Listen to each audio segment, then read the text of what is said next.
இன்றைக்கு கர்நாடகத்தில் காங்கிரசும் ஆட்சிக்கு வருது, பாரதிய ஜனதாவும் ஆட்சிக்கு வருது. யார் ஆட்சிக்கு வந்தாலும் தமிழ்நாட்டை வஞ்சிக்கின்றார்கள். தமிழ்நாட்டை வஞ்சிக்கின்றார்கள். உச்ச நீதிமன்ற தீர்ப்பின்படி நமக்கு கிடைக்க வேண்டிய பங்கு நீரை கர்நாடக அணையிலிருந்து திறக்க மறுக்கின்றார்கள். இந்த அரசு, விடியா திமுக அரசு அதை தட்டி கேட்க கையிலாகவில்லை. திறமையற்ற முதலமைச்சர், பொம்மை முதலமைச்சர் ஆண்டு கொண்டிருக்கின்றார். இதே நாளில் அனைத்து இந்திய அண்ணா திராவிட முன்னேற்ற கழக அரசு இருக்கின்ற பொழுது தொடர்ந்து போராடி வாதாடி நமக்கு தேவையான நீரை பெற்று தந்த அரசாங்கம் அண்ணா திமுக அரசாங்கம். இன்றைய தினம் பிப்ரவரி 1ஆம் தேதி காவிரி மேலாண்மை ஆணையம் 28வது கூட்டம் கூட்டியது. அந்த கூட்டத்தில் தமிழ்நாட்டை சேர்ந்த அதிகாரிகள் தமிழ்நாடு அரசின் சார்பாக கலந்து கொண்டார்கள். அந்த கூட்டத்தில் விவாதம் நடக்குது. பிறகு ஓட்டெடுப்பு விடுறாங்க. அந்த ஓட்டெடுப்புல 4 பேர் நமக்கு ஓட்டளிக்கிறாங்க, 5 பேர் கர்நாடக அரசுக்கு ஆதரவாக அளிக்கிறார்கள். என்ன பொருள்? மேகதாதுவில் அணை கட்டுவதற்கு அங்கே தீர்மானம் நிறைவேற்றுவதற்காக கொண்டு வந்த பொருள்.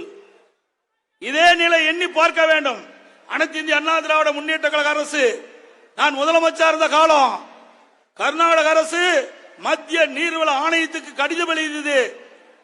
விரிவான திட்ட அறிக்கை, மேகதாதிலே அணை கட்ட விரிவான திட்ட அறிக்கை நாங்கள் துவங்குவதற்கு எங்களுக்கு அனுமதி வேண்டும் என்று மத்திய நீர்வள ஆணையத்துக்கு கடிதம் எழுதியது. மத்திய நீர்வள ஆணையம் காவிரி மேலாண்மை ஆணையத்துக்கு அங்கே விளக்கம் கேட்டது. உடனடியாக அம்மாவுடைய அரசு உச்ச நீதிமன்றத்திலே நீதிமன்ற அவமதிப்பு வழக்கை தொடர்ந்தோம். நீதிமன்ற அவமதிப்பு வழக்கு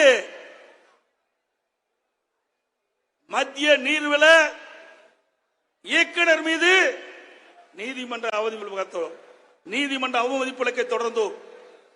உடனடியாக கைவிட்டு விட்டார்கள். அனைத்து இந்திய அண்ணா திராவிட முன்னேற்ற கழக அரசு இருக்கின்ற வரை மேகதாது பிரச்சனையை அந்த காவிரி மேலாண்மை ஆணை கூட்டத்தில் எழுப்பவே இல்லை.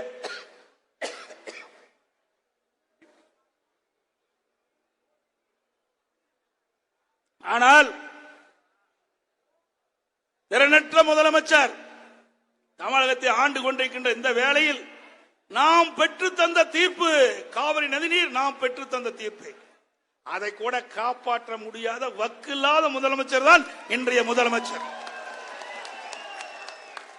அங்கே மேகதாது பிரச்சனை வருகின்ற பொழுது அந்த பொருள் அஜெண்டாவிலே சேர்த்துக்கின்ற பொழுது நீங்க உடனடியாக தமிழ்நாடு சார்பாக கலந்து கொண்டிருக்கின்ற அதிகாரிகள் வெளியிடப்பு செய்திருக்க வேண்டும்.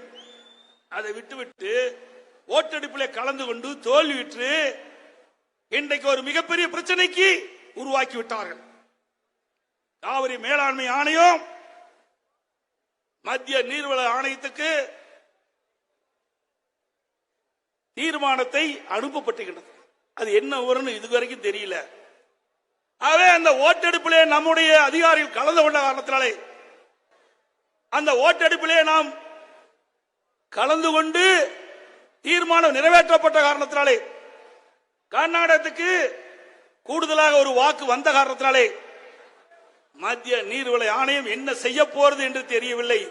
அதை எதிர்த்து தான் நாம் ஆர்ப்பாட்டமே நடத்துறோம். இந்த ஆர்ப்பாட்டத்துடைய நோக்கமே அதாங்க.